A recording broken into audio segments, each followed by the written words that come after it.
the Buddha's 5-point checklist for a genuine Buddhist. Back in the time of the Buddha, becoming a Buddhist was a fairly simple affair. You heard a talk on the Dhamma, you were inspired, and you would say to the Buddha or to the person giving the talk that you were taking refuge in the Buddha, the Dhamma, and the sangha of monks. At some point, the process became a little bit more formal.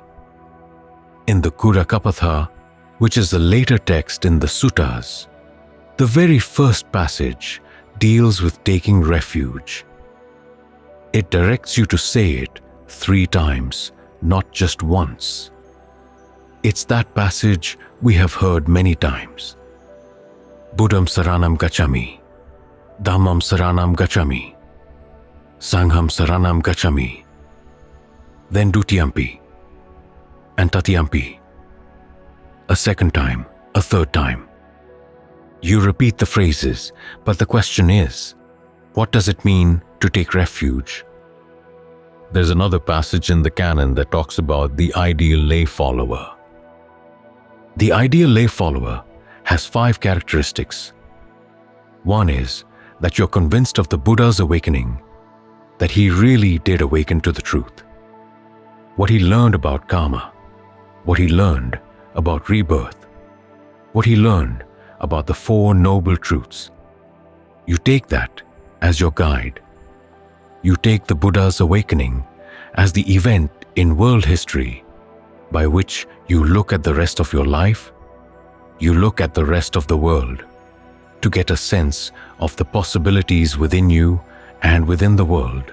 We live in a world where the Buddha was awakened, where there has been a Buddha who has left behind his teachings.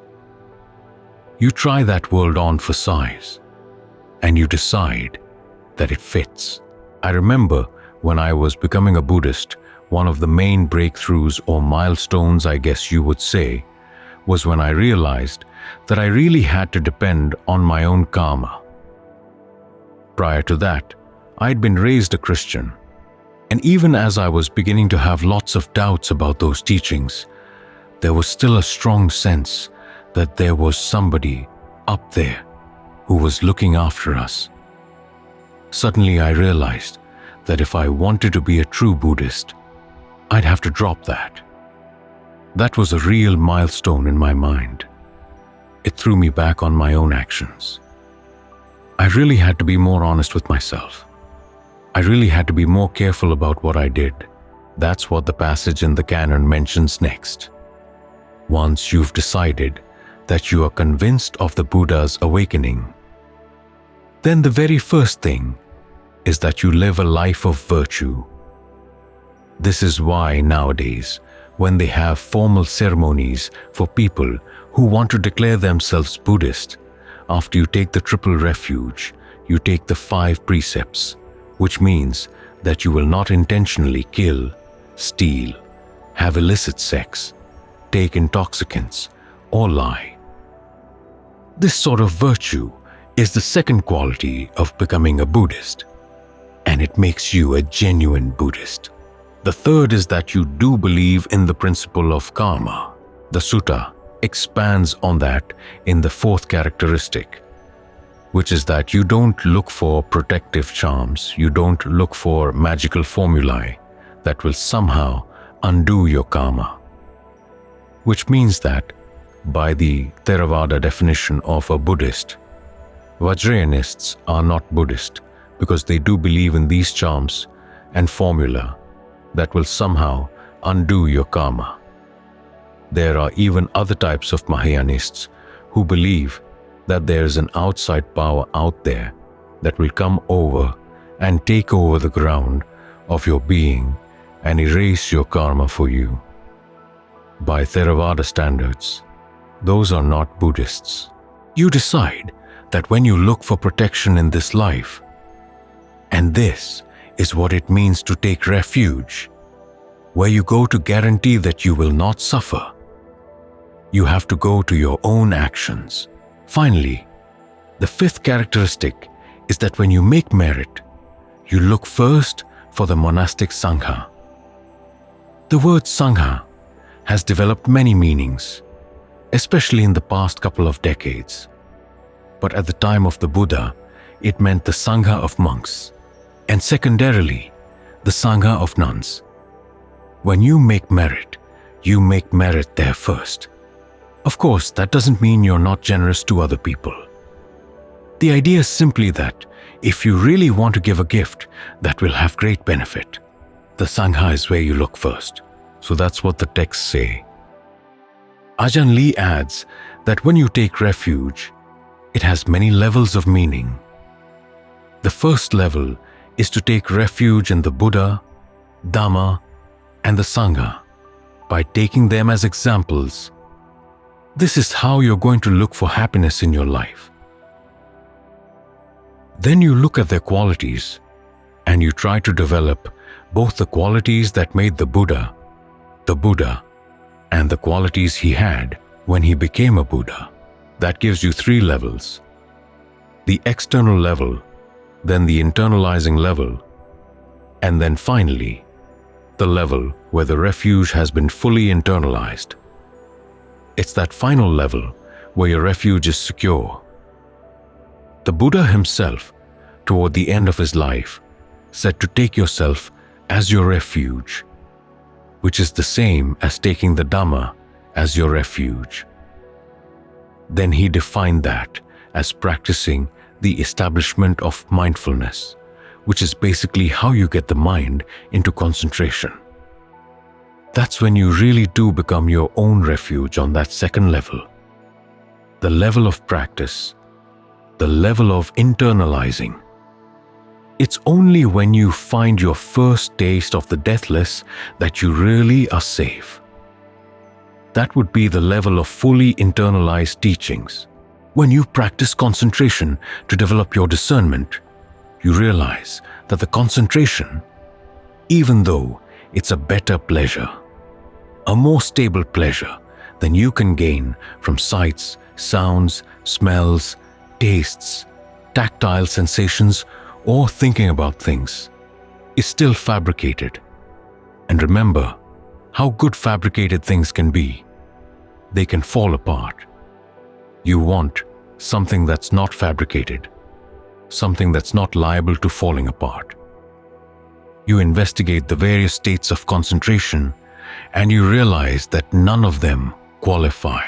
It's when you realize that you're up against a dead end, that you can't stay in a state of concentration, but you don't want to go anywhere else because nowhere else is going to be any better, that the third alternative opens up. That third alternative is the deathless. It's outside of space and time. As the Buddha says, it's neither coming nor going nor staying in place. Another image in the canon comes from a passage where a diva is asking the Buddha how he crossed over the stream. The Buddha replied that he had crossed over the stream neither by moving forward nor by staying in place. The diva was perplexed, but the Buddha wasn't just being funny. We define space and time by either staying or moving. So, an alternative that's neither space nor time has to be neither staying nor moving. That's where the absolute refuge is.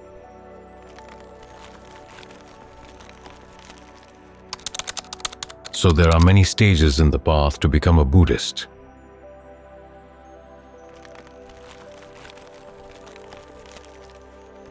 In terms of the world, we've gotten to the point nowadays where people who study Buddhism as an academic subject say that anybody who calls himself a Buddhist is a Buddhist for their purposes. But what are their purposes? They're basically doing sociology. For our purposes, the point when you become a Buddhist comes when you've made a change in your attitudes. You're really going to adopt the Buddha's point of view, the Buddha's analysis of how we suffer, why we suffer, and how we can stop. That puts you in a different world and makes you a different person. It gives you more capabilities than you would have had otherwise. There are so many teachings out there that say you can't do this on your own, that you have to depend on somebody else. The Buddha says, though, that you can do it on your own. You can do it with help, with guidance, but you have to do the actions yourself, and you're capable of doing this. That's the new you that comes when you really take on the Buddha's awakening as your guide. And of course, the world is a new world, a world that contains this possibility. The teachings are there, they're still alive, and the opportunity to practice is still there. The door is open, as the Buddha would say. Show your faith. You don't just say that you believe in these things, you actually act on these beliefs. Observing the precepts, looking for your security in skillful actions. That's when you've made the important step in becoming a Buddhist.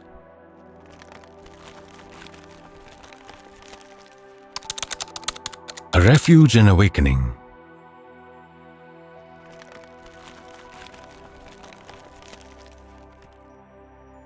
Yekechi buddham saranam gatasi, nate gamisanti apaya bhumim pahaya manusam deham devakayam paripurasantati. Those who have gone to the Buddha as refuge will not go to the realms of deprivation. On abandoning the human body, they will fill the company of the gods.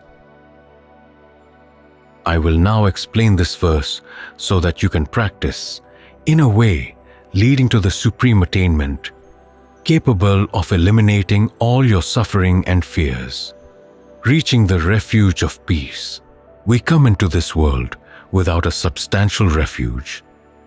Nothing aside from the Buddha, Dhamma, and Sangha will follow us into the next life. These three are the only things in which we can take refuge, both in this life and in lives to come. There are two levels on which people take refuge in the Triple Gem. Some take refuge only on the level of individuals, while others take refuge on the level of inner qualities by developing the steps of the practice within themselves.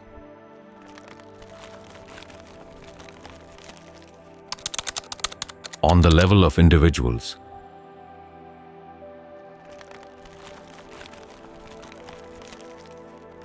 a Buddha. Buddhas are people who have attained purity of heart. There are 4 types. 1. Rightly self-awakened Buddhas. Those who have attained awakening on their own without anyone to teach them, and who have established a religion. 2. Private Buddhas. Those who have gained awakening without establishing a religion. On attaining the goal, they live by themselves. 3. Disciple Buddhas. A Buddha's immediate disciples who have practiced in line with his teachings until they too have gained awakening. 4. Learned Buddhas. Those who have studied the teachings in detail, have followed them, and attained the goal. All 4 of these types are individual people. So to take refuge in them is to take refuge on the level of individuals. They can give us refuge only in a shallow and not very substantial way. Even though taking refuge on this level can be advantageous to us, it helps us only on the level of the world and can give only temporary protection against falling into the realms of deprivation. If we lose faith in these individuals, our mind can change to a lower level. For all individuals fall under the laws of all fabricated things. They are inconstant and changing, subject to stress and not self, i.e., they can't prevent their own death. So if you go to a Buddha as refuge on the level of individuals, there are only 2 sorts of results you'll get. At first gladness, and then sadness when the time comes to part. for it's the nature of all individuals in the world that they arise, age, grow ill, and die. The wisest sages and the most ordinary people are all equal on this point. B. Dhamma. For many of us, the teachings in which we take our refuge are also on the level of individuals. Why is that? Because we see them as the words of individual people. Sages of the past have divided the teachings in the Buddhist canon into 4 types. 1. Sayings of the Buddha. 2. Sayings of his disciples. 3. Sayings of heavenly beings. There were occasions when heavenly beings, on coming to pay respect to the Buddha, said truths worth taking to heart. 4. Sayings of seers. Some hermits and yogis utter truths from which Buddhists can benefit. All of these sayings were organized into the 3 parts of the Buddhist canon: the discourses, the discipline, and the Abhidhamma. If we take refuge in the Dhamma on this level, it is simply an object, something we can remember. But memory is inconstant and can't provide us with a safe, dependable refuge. At best, it can help us only on the worldly level, because we are depending on individuals, on objects, as our refuge. See Sangha. There are 2 sorts of Sangha. 1. The conventional Sangha, ordinary people who have ordained and taken up the homeless life. This sort of Sangha is composed of 4 sorts of people. A. Upashvika. Those who have taken up the ordained life simply as a comfortable way of making a living. They can depend on others to provide for their needs, and so get complacent, satisfied with their ordained status, without looking for any form of goodness better than that. B. Upadusika. Those who, on being ordained in Buddhism, destroy the Buddha's teachings through their behavior, not abandoning the things they should abandon, not doing the things they should do, damaging their own capacity for good and that of others, being destructive, falling away from the Buddha's teachings. C. Upamuhika. Those who, on being ordained in Buddhism, make themselves blind and ignorant, who don't look for tactics for bringing their behavior into line with the Buddha's teachings. They don't pull themselves out of their unskillful ways and stay continually deluded, oblivious, and defiled. D. Upanisaranika. Those who, on being ordained in Buddhism, are intent on studying and practicing in line with what they have learned, who try to find themselves a secure refuge, and who don't let themselves become negligent or complacent. Whatever evil the Buddha said to abandon, they try to abandon. Whatever good he said to develop, they try to develop. Whether or not they attain that goodness, they keep on trying. All 4 of these count as one type of Sangha on the level of individuals. 2. The Noble Sangha. This has 4 levels. Those who have practiced the Buddha's teachings until they have reached the attainments of stream entry, once returning, non-returning, or arahantship. All 4 of these are still on the level of individuals, because they are individual people who have reached the transcendent attainments in their hearts. Suppose, for example, we say that Anyakondanya is a stream winner, Sariputta, a once returner, Moggallana, a non-returner, and Ananda, an arahant. All 4 of them are still individuals in name and body. To take refuge in them is to take refuge on the level of individuals. And as individuals, they are inconstant and unstable. Their bodies, sense faculties, and mental phenomena by nature have to age, grow ill, and die. In other words, they are anicca, inconstant and changeable, dukkha, subject to stress and suffering, and anatta. They themselves can't prevent the nature of conditioned phenomena from taking its course with them. This being the case, then when anyone tries to take refuge in them, that refuge is inconstant. We can depend on them only for a while, but they can't provide us any true refuge. They can't keep us from falling into the realms of deprivation. At best, taking refuge in them can give us results on the worldly level. And the worldly level is changing with every moment. This ends the discussion of the triple refuge on the level of individuals.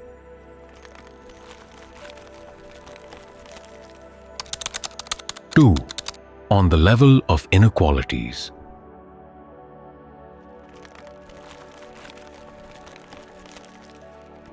Taking refuge in the Buddha, Dhamma, and Sangha on the level of inner qualities means reaching the triple gem with the heart through the practice. To reach the Buddha on the level of inner qualities, you first have to know the virtues of the Buddha, which are of two sorts: causes and results. The causes of his awakening are mindfulness and alertness. The result of his awakening is the transcendent, the stilling of all defilements and mental effluence. So we have to develop these qualities within ourselves. Buddha sati, mindfulness, like the Buddhas, is what wakes us up. Full alertness is what makes us correctly aware of cause and effect. The way to develop these qualities is to practice in line with the 4 frames of reference. This will enable us to reach the Buddha on the level of inner qualities, a contemplation of the body as a frame of reference. This means being firmly mindful of the body, using mindfulness to wake up the body and mind both by day and by night, sitting, standing, walking, lying down. We use mindfulness and alertness to be fully conscious throughout the body. This is the cause for reaching the Buddha on the level of inner qualities, i.e., reaching the Buddha by oneself and within oneself without having to depend on anyone else. When you depend on yourself, that's when you're on the right track. Before focusing mindfulness on the body so as to wake yourself up, you first have to know that there are 2 ways of looking at the body. 1. The body, i.e., all 4 physical properties gathered together as a physical object.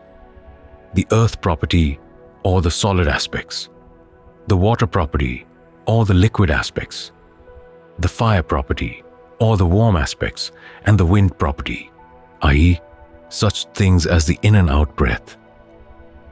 When all 4 of these properties are in harmony, they intermingle and form an aggregate or object we call the body. 2.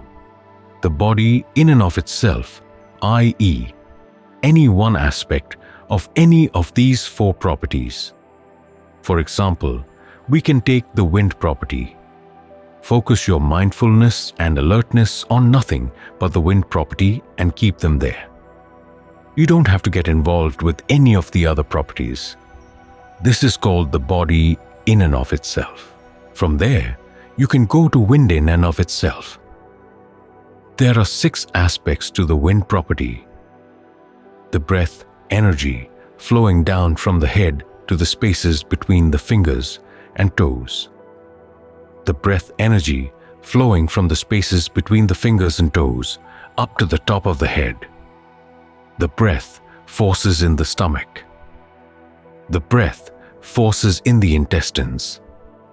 And the in and out breath. These 6 aspects make up the wind property in the body. When you focus on wind in and of itself, be mindful to keep track of only one of these aspects at a time, such as the in and out breath, without worrying about any other aspects of the breath energy. This can be called focusing on wind in itself. The same principle applies to earth in and of itself. water in and of itself, and fire in and of itself. When you have mindfulness and alertness constantly established in the body in and of itself, wind, fire, earth or water in and of itself, whichever seems easiest and most comfortable, keep with it as much as possible. When you do this, the body will wake up, for you aren't letting it simply follow its natural course. To bring mindfulness into the body helps keep it awake. The body will feel lighter and lighter as we keep it in mind. Alertness is what enables us to be aware throughout the body. When these two mental qualities enter into the body will feel agile, pliant, and light. In Pali, this is called Kayalahuta. The mind will also be awake and will give rise to knowledge in and of itself through its own sanditiko practice, i.e., the person who does the practice will see the results for him or herself in the here and now. People who awaken from their slumbers are able to see and know things. The same holds true for people who practice mindfulness immersed in the body as a frame of reference. They are bound to see the true nature of their own bodies. To penetrate in knowing and seeing in this way is to reach the Buddha, Dhamma, and Sangha, which differ only in name but are one and the same in their essence. Whoever doesn't practice in this way is asleep, both in body and mind. A person asleep can't see or know anything at all, which is why we can say that people of this sort have yet to reach the Buddha on the level of the inner qualities. Contemplation of feelings as a frame of reference. Be mindful of feelings as they arise within you. Feelings are results that come from your own past and present actions. There are three sorts. 1. Feelings of pleasure. 2. Feelings of pain. 3. Feelings of equanimity. To practice contemplation of feelings, be mindful of each of the various kinds of feeling that occur in the body and mind. For instance, sometimes there's physical pleasure but mental distress. Sometimes physical pain but mental pleasure. Sometimes pleasure both in body and mind. And sometimes pain both in body and mind. So focus in on being mindful of feelings as they arise. Examine them closely. This is called contemplation of feelings.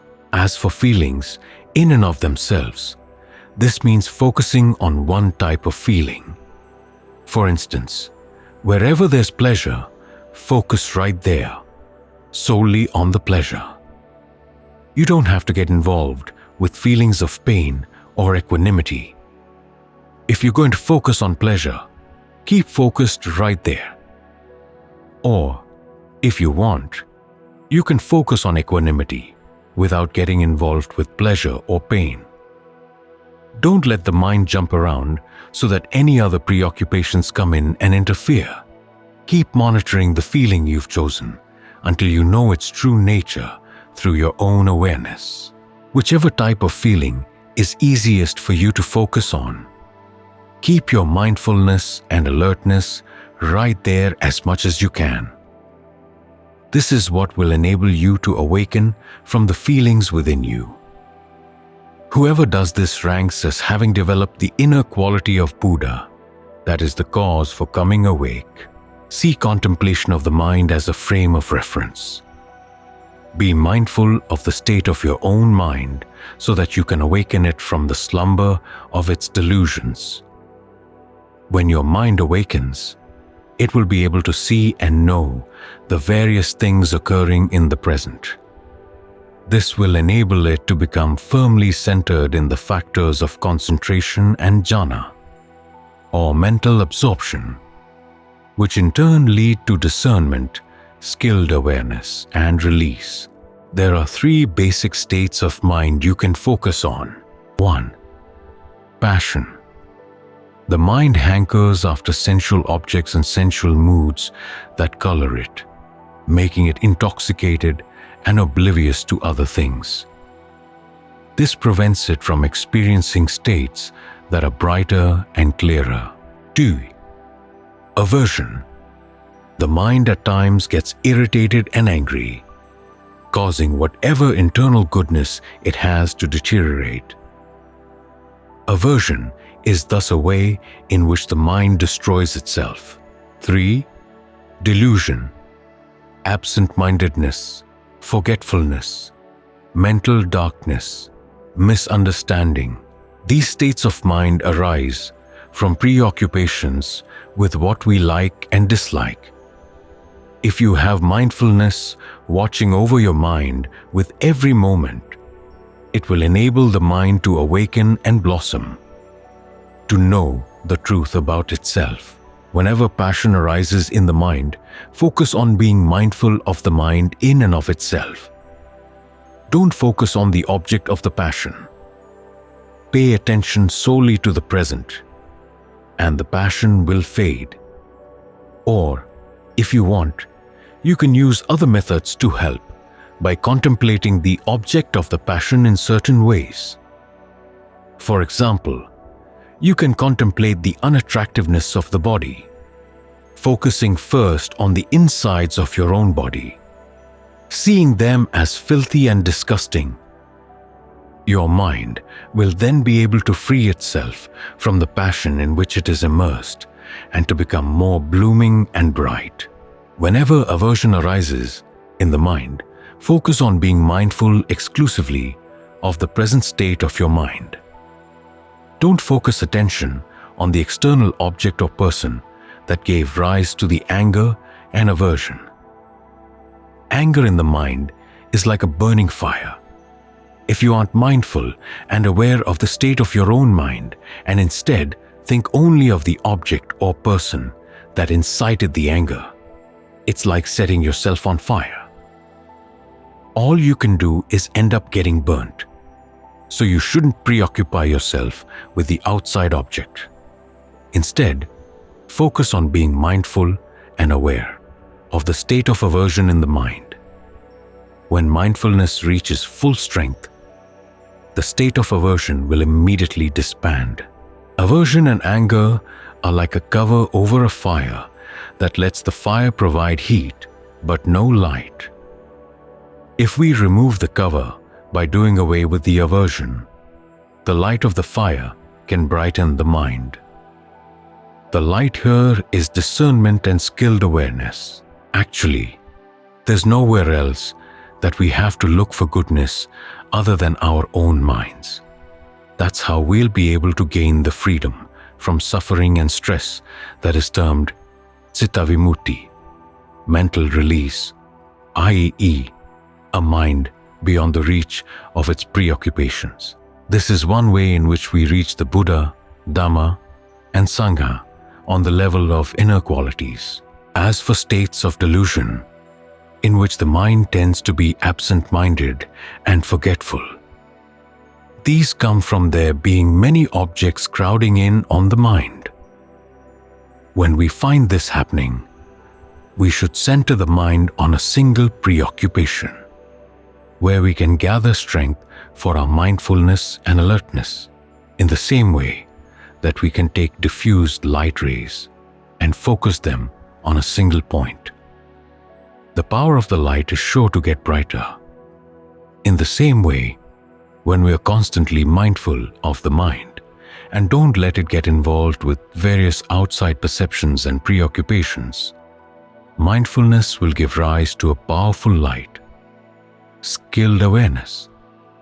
When skilled awareness arises within us, our minds will grow shining bright and will awaken from our slumber of unawareness. We will have attained a quality of secure refuge in our own hearts.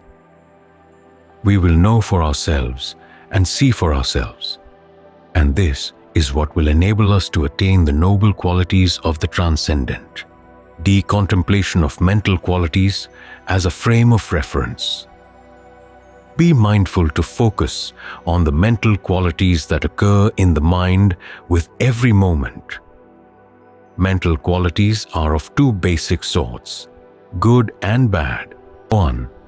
Bad mental qualities, which obstruct the mind from attaining higher levels of goodness, are called the hindrances, navarana. And there are 5 sorts. A. Sensual desire, hankering after sensual objects, sights, sounds, smells, tastes, tactile sensations, and ideas that you like and find appealing. And a hankering after sensual moods such as passion, anger, aversion, and delusion, assuming good to be bad and bad to be good, right to be wrong and wrong to be right. A hankering for any of these things is classed as sensual desire. B. Malevolence, ill will for people or objects, hoping that they will be destroyed or come to a bad end. C. Sloth and drowsiness, sleepiness, torpor, lassitude, laziness and depression. D. Restlessness and anxiety, being upset at failure in your aims, lacking the mindfulness to put a brake on your worries and concerns. E. Uncertainty, indecision, doubt about the various things or qualities you are working to develop in your practice. These 5 hindrances are bad mental qualities. If you fall into any of them, you're in the dark, like a person at the bottom of a well who can't see anything on the surface of the earth, can't move around as he likes, can't hear what people at the top of the well are saying, and can't see the light of the sun and moon that illumine the earth. In the same way, the hindrances obstruct us from developing goodness in many, many ways. They close off our ears and eyes, keep us in the dark, put us to sleep. 2. This is why we should work at developing the good mental qualities that will awaken us from the slumber of our unawareness. For instance, we should develop the 4 jhanas or mental absorptions, which are the tools for suppressing or eliminating all of the hindrances. A. The first jhana has 5 factors. Directed thought. Think about any one of the objects of meditation that exist within you, such as the in and out breath. Make the mind one. Keep it with the object you are thinking of, and don't let it slip off to anything else.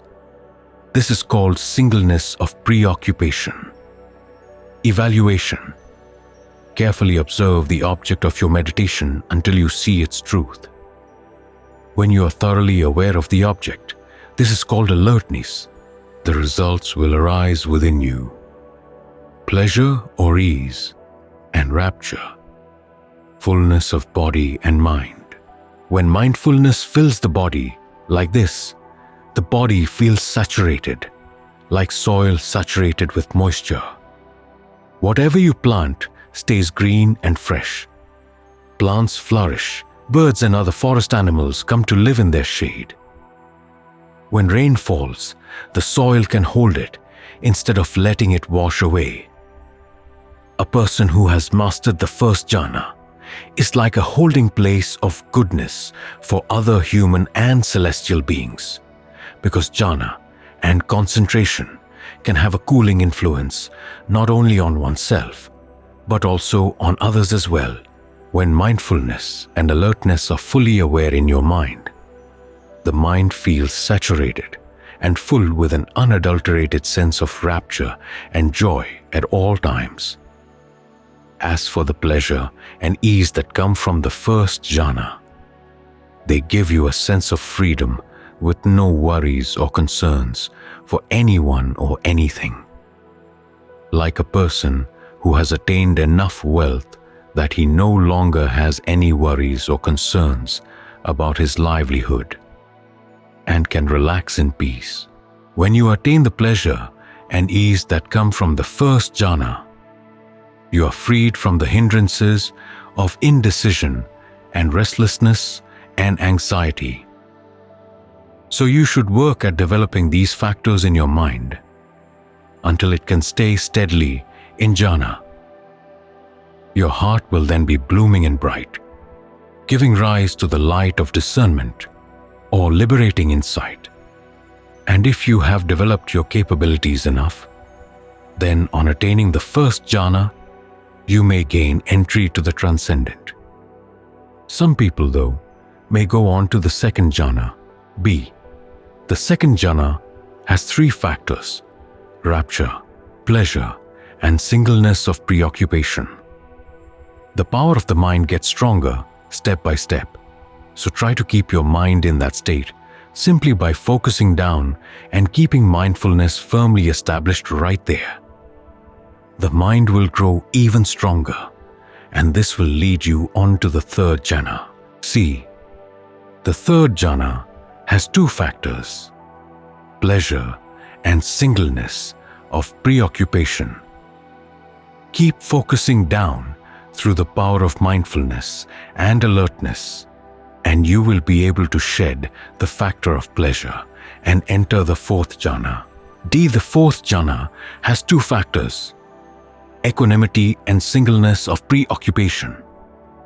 On this level of jhana, the mind has great strength based on its strong focus, accompanied by mindfulness and alertness. The mind is firm and unmoving, so completely unmoved by past and future that it lets them both go. It keeps track solely of the present, steady and unwavering, like the light of a Coleman lantern when there is no wind. When the mind attains the 4th jhana, it gives rise to a brightness, discernment, and the skill of liberating insight.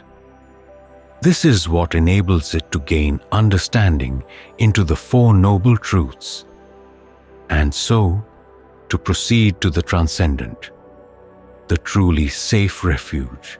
People who have done this experience nothing but an inner brightness and happiness in their hearts, for they dwell with the quality they have given rise to within themselves.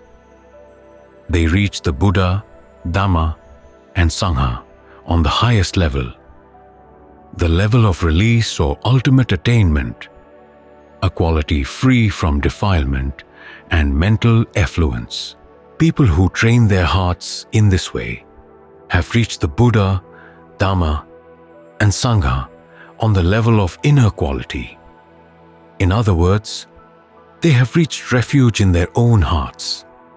They have absolutely closed off the route to the realms of deprivation. At the very least, they are destined after death to go to the higher realms of happiness.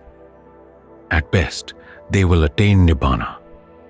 All of them are certain to attain Nibbana within at least 7 lifetimes, for they have reached an inner quality that is steady and certain. They won't fall into anything low.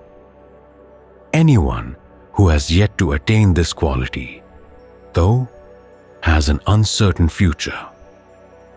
So if we want the peace and security that Buddhism has to offer, we should all try to find ourselves a dependable refuge. If you take refuge on the level of individuals, find people of worth so that your conviction in them will take you to the happy realms. As for refuge on the level of inner qualities, which will really be of substantial value to you, practice so as to give rise to those qualities within yourself. To summarize, on the level of inner qualities, the Buddha, Dhamma, and Sangha are all one and the same thing. They differ only in name. So you should openaiko, bring these qualities into your heart. Sanditiko, when you practice, you'll see them for yourself. Pakatam, you'll know them only for yourself. Things that other people know about aren't safe. If you want peace and refuge that are substantial and sure, you should give rise to them in your own heart. The result will be nibbana, liberation from defilement, from all birth, aging, illness, and death in this world and any world to come. Nibbanam paramam sukham nibbana is the ultimate happiness. There is no happiness higher. This is Buddha on the level of results. Freedom from sleep, total awakening, and this ends our discussion of the verse on refuge.